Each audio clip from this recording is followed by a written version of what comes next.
Hey everybody, Teresa with Indigo Moon Arts with another clip coming your way. We are at the point of varnishing. We're going to varnish, it's going to dry, we're going to do gilding wax, and then we get into the fun stuff. The embellishments is super fun. It's one of my favorite parts. And so let's get this part done. And where's my varnish? I just had it, which is crazy. Here it is.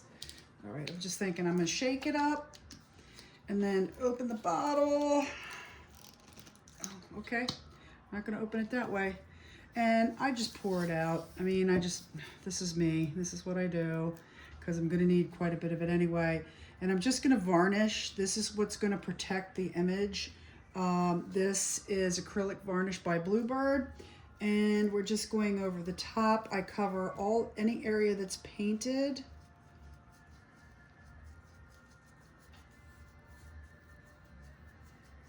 And hit it once and move on, because again, the way these things work, once it starts to dry, you don't want to touch it with a brush, because as soon as you do that, you end up, it would be like nail polish for those of you that paint your nails.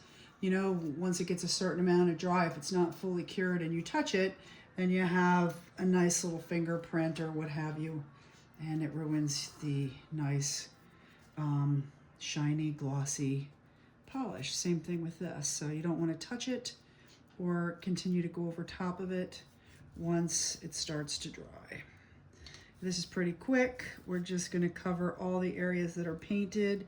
It preserves the paint. It also is the thing that really helps the paint from being scratched off.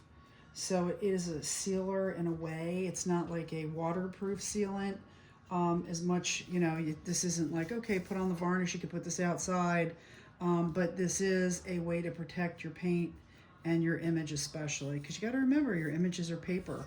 Whatever you're using, they are, you know, biodegradable. They deteriorate if they're not protected. So that's the purpose of doing this. I also have a spray sealer. Depending on what you're doing with the bottle, it doesn't hurt to do an extra layer with the spray sealant. Don't have to, it's up to you. Like my bottles, they're strictly decorative bottles, they're not use bottles. And like I glue them together so that the tops don't come off, because it's not certified to be an urn.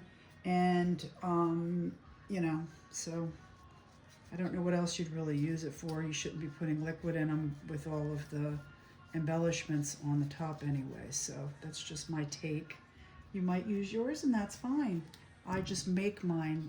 They're really not to be used based on the way I put the embellishments on.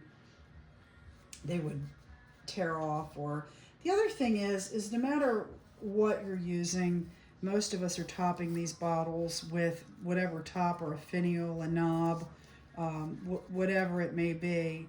When you're doing that, handling could knock them off. I mean, E6000, hot glue, whatever the means are. Did I just knock that off? Might have. I think I just put something on there. It's all right, I can paint over it if need be. But these textured bottles, yeah, the textured crown bottles, definitely a little harder to get in the nooks and crannies. But they make the bottle beautiful too, right? Yep, and this isn't a process. You don't see it. The varnish dries clear. I'm using a matte varnish. I do not, per discussion earlier, if I'm trying to make a vintage bottle, I don't think gloss is the right way to go. Not to say that you can't, but I don't like it shiny, not if it's vintage. So eggs, I've seen some absolutely stunning Easter eggs and other items like that that are absolutely beautiful in the gloss. Lots of great artists on these sites, inspirational, just do some amazing work. So we're gonna let this dry, obviously. I'm gonna come back once it is, and then the fun part, I haven't been able to do a video yet, just based on time, with the all the embellishments, and that's the fun part. That's you know, you're near the end, you've done all this is great. Now they make something, it's not called dragon spit, I forget what it's called, unicorn spit. Anyway, I wonder with some of these dark bottles if they are worth coating in that kind of really sparkly iridescent varnishes. I wonder how y'all feel about that. If anybody's done it and has a picture and they want to post it, that would be great. Again, we're going to come back and we're going to use our gilding waxes. We've got some gold rub and buff. We've got some rusty patina, which might be the way to go. To me, I see that color in the deer Inca Gold.